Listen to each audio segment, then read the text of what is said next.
Hi, I'm Rich Miller. At WHYY, we believe citizens need to be informed about the important healthcare issues affecting their lives. That's why we're proud to support healthcare programming produced by the Caucus Educational Corporation and their partners in public television.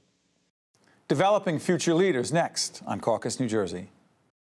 Funding for this edition of Caucus, New Jersey has been provided by WHYY, Horizon Blue Cross Blue Shield of New Jersey, the Give Something Back Foundation, providing mentors and scholarships to help Pell Grant-eligible students go to college and graduate in 4 years debt-free. ShopRite Supermarkets, Century 21 Construction, the Fidelco Group, and by the North Ward Center. Promotional support provided by Meadowlands Regional Chamber, building essential connections that drive business growth, and by New Jersey Family Magazine and NJFamily.com.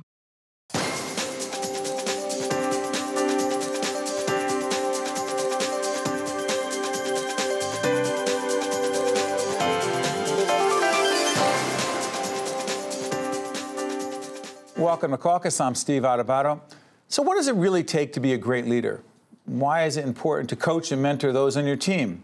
Here in the studio to discuss the keys to great leadership in the workplace, we have Larry Downs, Chairman and Chief Executive Officer of New Jersey Resources. Karen Carpentieri, Vice President of Human Resources at Berkeley College. Carolyn Dana, Partner and Chief Human Resources Officer at Cohn Resnick. And finally, Ira Robbins, President of Valley National Bank. I want to thank all of you for joining us. And in fact, Ira, that is a relatively new title for you. A few months since January, so it's very exciting. Congratulations. And let me just say up front that I have conducted leadership development and coaching at your place, and your place, and I know your operation well. All of you committed to leadership development, all of you committed to mentoring and coaching. And Larry, let me start with you. The question that most people ask, many people ask about leadership, can you actually teach it and coach it? Or in fact, is the job to go out and find natural-born leaders? No, I think you can teach it, but I think what is very important is to have a very clear definition what leadership is. There's a lot written about leadership, as you know. And what we have done, first of all, is we have set a goal that we want every one of our employees to be a leader. And when we define leadership, we define it as learning, teaching, and sharing. Example I can give you, we're in the safety and reliability business. Middle of the night, the heat goes out, the customer calls in. Who is the last person that they want to see? It's me. They want the woman or the man that can solve their problem. And at that moment in time, that individual is the leader of our company. That's what we're trying to share. And so to Larry's point, what's so interesting about this, and we've talked about this before, because the human resources operation at Valley reports, it's part of your portfolio, if you will. Yes. And you and I have been talking about leadership development, succession planning for a long time. And the CEO, the chairman, Jerry Lipkin, there for a while, and he and other folks looked at you as a future leader. Is that the job of leaders, to develop and grow those around them to succeed? Absolutely. Absolutely. And I think, echoing on a little bit of what Larry had said, and I think defining what the strategic objective is of the organization and then influencing leadership to be reflective of what that ultimate strategy is really what's important. Multiple variabilities as to what a leader could become, and having a leader really evolve into what that strategy is of an organization, I think is really important, as opposed to certain leadership skills, certain leadership efforts, which may send a company awry. So definitely, I think it's important to make sure you have succession planning that's key with the strategy of the organization. So let's play this out a little bit for Carolyn and Karen. In setting up I don't want to even say a program, but a culture, because you can have one-off programs all the time, right? But a culture that truly promotes leadership development and grows leaders. What kind of commitment does it really take, Karen? It takes a strong commitment from the top down. We do have a process, I would say, at Berkeley, where we identify people every year, 10 to 12 individuals, and we run them through a 9-month program that does include mentoring, shadowing, leadership summits. They get exposure to all aspects of the college, and the corporate side of the college. So they get to learn the college from the top down and the broader perspective. So that if there is a position in the future, these people have been exposed to a variety of departments, leaders that are there. They've shadowed them. So our mission is to serve our students, and if we have a break in leadership, that's a problem for us. So we try to have our bench supported all the time. You know what's interesting about this, and Carolyn, we've had conversations about this as well. You're actually one of the first people I worked with at Cohn-Resnick early on when I started doing coaching. And here's the thing that strikes me about this. There are people who are in management positions, managers, and we ask them to become leaders. And one of the things I found in coaching is that some people who are in management, their title is manager, and then we say, we want you to be a leader, that they don't think there's much of a difference. And I don't want to get into a philosophical discussion about it or a question of semantics. There is a significant difference. There is. What is it? The difference is a leader has a vision of where they need to go or where they want people to go. And it's helping those individuals with that vision, helping steer them in that direction. It's also, you know, sometimes you need to actually reach out to people that you see have the attributes of being a leader. So it's not always just about raising their hand and then grooming them, coaching them, working very closely with them. So for example, we look at all levels and we provide different leadership training at different levels because there's different things you need to do, whether it's communication training or whether it's around, you know, just having them peer-to-peer coaching, mentoring people on the jobs, versus being on boards and different type of leadership training that they do. Not everyone is a leader. Not every manager is a leader. And it's important that the firm or we all look at people and identify who could be the true leaders, who could be that part of succession planning. And to that end, Larry, one of the terms that you have talked about is, I don't know if I get this right, strategic agility. Can I call it that? Mm-hmm. So strategic thinking, strategic agility. So one of the things I've talked about, and in the book I wrote on leadership, was leaders who think strategically. Do you think that is, I'm going back to the question of coaching and teaching and how much you can mold and how much is natural. This thing called strategic agility, what is it and what's its connection to leadership? Well, basically, you can't really think about leadership in the abstract. Ultimately, it has to be tied to the day-to-day of what your company does. In our case, we hold ourselves accountable to a broad range of share owners, of stakeholders, one of those being our share owners. And the needs of those stakeholders are changing all the time. And so where the strategic agility comes in is in understanding their needs, particularly when they change, and be able to react to those. Well, say devil's advocate, sure. Sorry for interrupting. Yeah. Someone says, I'm doing my job, I'm doing what I was told to do, I'm executing every day, I'm meeting deadlines. Larry, why are you guys giving me a hard time about this leadership thing? What's the difference between doing what I just described and leadership? Well, what you just described is a classic internal focus. And success for organizations happens on the outside. And our challenge in that situation would be to work with that individual to really make them aware that the work that they're doing every single day is affecting a stakeholder that affects the value of our company and ultimately our success. So is it fair to say, Ira, that part of leadership development is getting people, teaching people, helping people to see, dare I call it, the bigger picture, the forest from the trees? Karen's shaking her head. Yeah. That is it. Absolutely. You know, Larry talks about stakeholders. The stakeholder is the employee. And every employee has a different desire as to what they want in life. And I think it's a leader's, a manager's responsibility to make sure that they've provided a path, an opportunity for that employee to achieve whatever their expectations are. And that's incumbent upon every single leader, upon every single manager. And if they're not executing that, then I would say they're an ineffective manager. So to stay on that, the person in a leadership position says, I'm doing my job. Now you want me to get in and find out what Carolyn wants and needs, what her vision is for her future, what her challenges are. You want me to get in there and do that? That is, in fact, what a leader does in terms of developing other people. If he or she, if the person who Carolyn reports to or is supposed to be your mentor won't do that, that person is not capable of being a great leader. Is that a fair assessment, or am I being unfair? I think you're being 100% accurate. And when we look at our organization, and when you look at executing upon all of our stakeholders, the employees, the customers, the community, the shareholders, that big macro vision has to be taken into account. And if we have a manager that's just focused on the internal, then in the end, Valley loses. So Karen, to that end, when people get assigned, I'm always fascinated by this. Sometimes people get assigned mentors. And again, I've seen in the work that I've done, in the other part of my life, I do a lot of coaching, leadership development, seminars, and executive coaching, and that's how I know some of these organizations.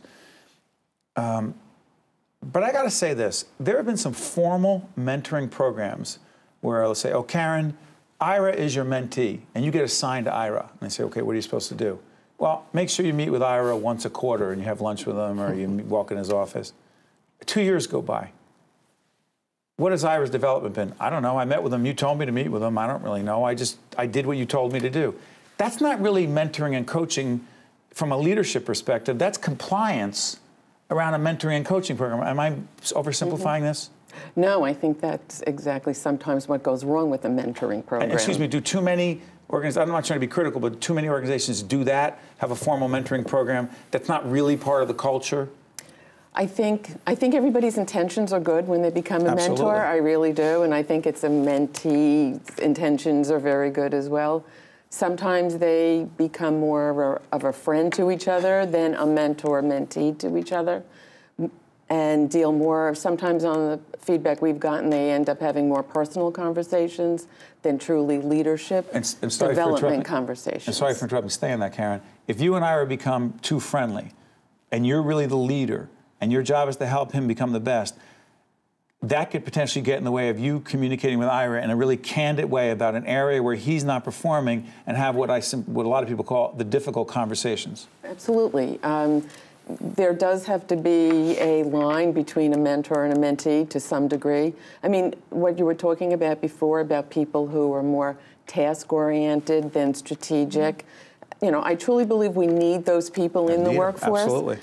But on the other hand, it's hard to teach someone to be strategic. You can try to coach them, but there is a thinking process that is not as easy. You think it's wired? I think some of it is wired. Wow. You think the strategic thing, real quick on that before we go to break, do you think a lot of the strategic thing, I call it connecting the dots, do you think it's wired?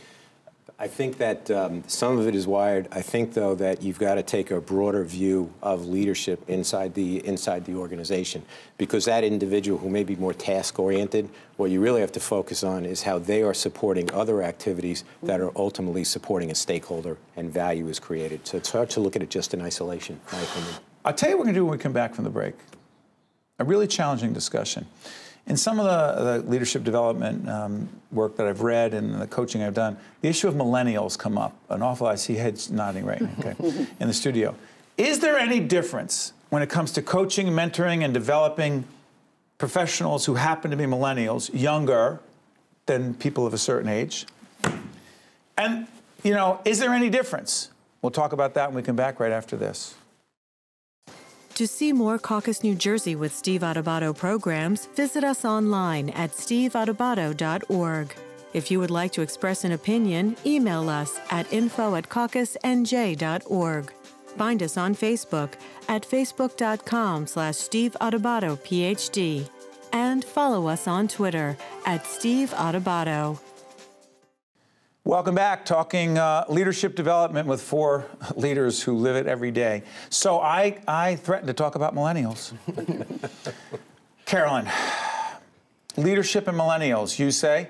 I say it's different, it's difficult. The thing is we need to adjust our style.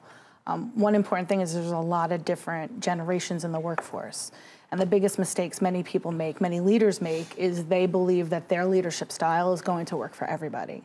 And that's not the case. Millennials' methodology of leadership is a little different. They want it much quicker. They're looking for answers, and we need to adjust our style to them. You know, at Cohn-Resnick, one of the things that we do is we do have different programs. So therefore, we acknowledge that how a millennial is going to learn is going to be different than maybe a baby boomer. You think it's different?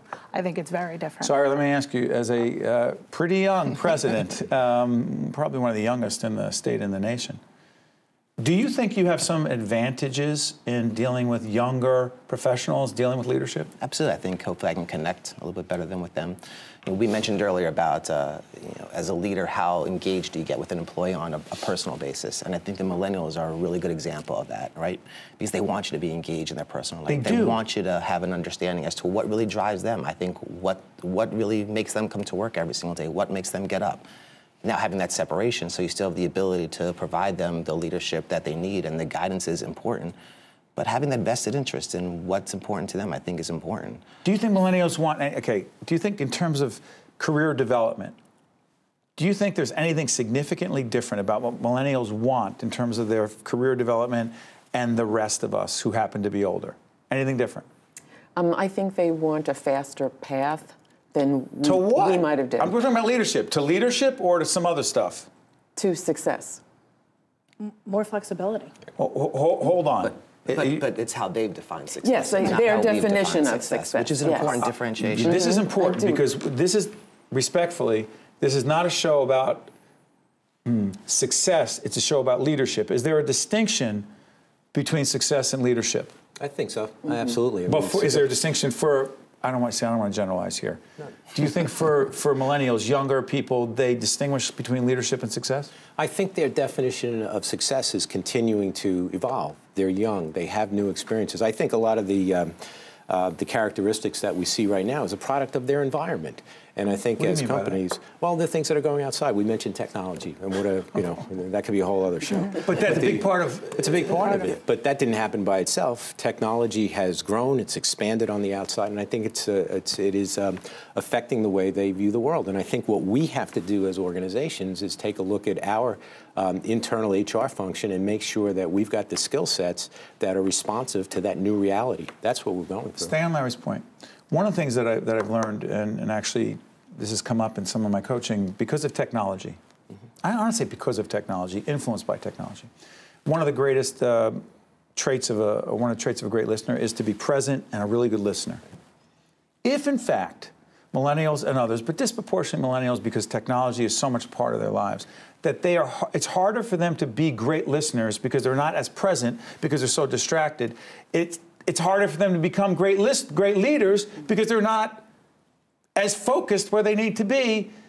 Then we, helping them be the best they can be, have to help them understand the dangers of technology. Am I confusing things? I don't know that they would think that way.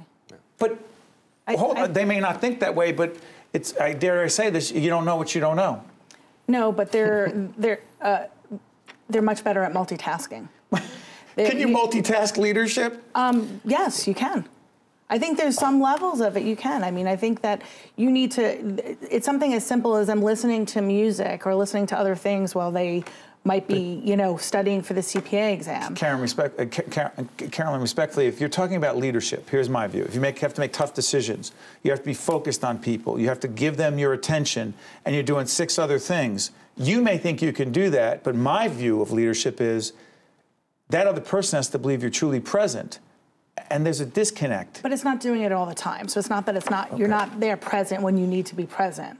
But sometimes part of your daily, you know, responsibilities as a leader, there might be they look at it as they might need to multitask. Am I being too tough? So I think that there's different levels of multitasking, and that's where I think we need to be more, there needs to be more agility on how we accept millennials. Am I being too tough on millennials? I think that the point as I see it is there are fundamentals associated with leadership, and as conditions on the outside of the environment change, those fundamentals will be applied differently, and we've seen that in area after area. So some of those fundamentals are not the same as the fundamentals may be the same as they were 20 years ago, but the way we are applying them to employees. For example, today, listening is listening. Respectfully, Larry, listening is listening. Great, focused person, like human being listening. Will that ever change?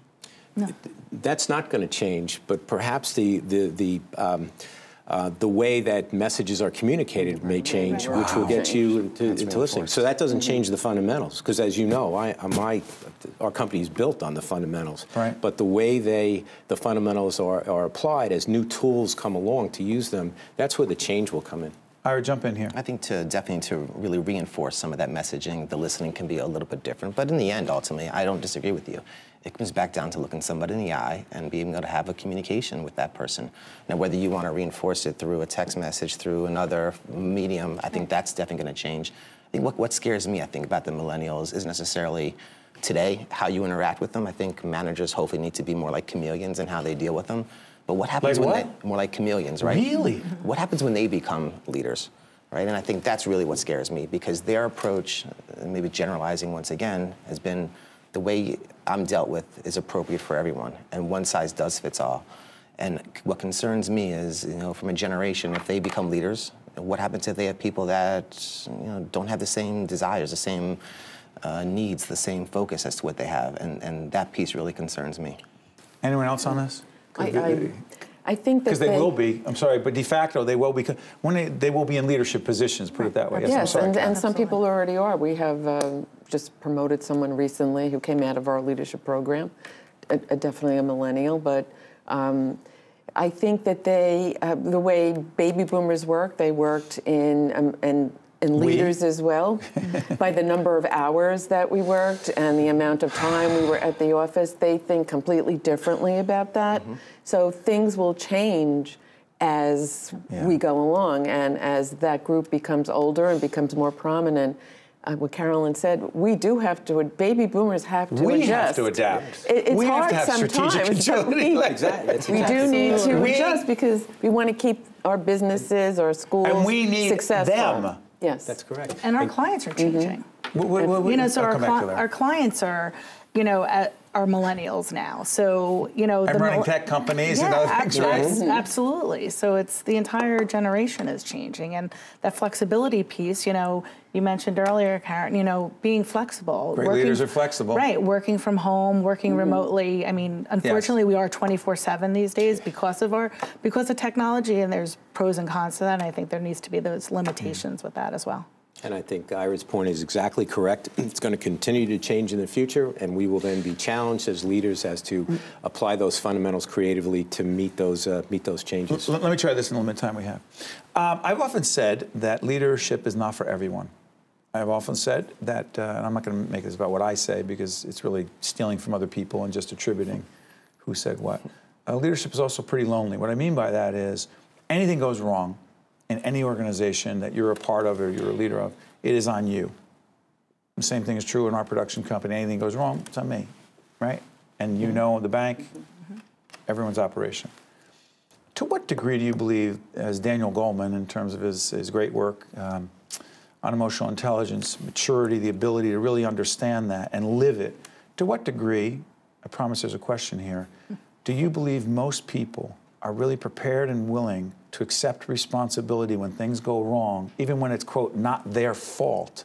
Meaning, how the heck do you get people to the point where they have that maturity, that emotional intelligence, and the integrity to go, happened on my watch, it's on me, as opposed to, I got to blame this on Carolyn, or I got to figure out how I can. Well, first of all, what you just described, that's always going to be there, and you've got to keep that to a minimum, the finger pointing and all of that.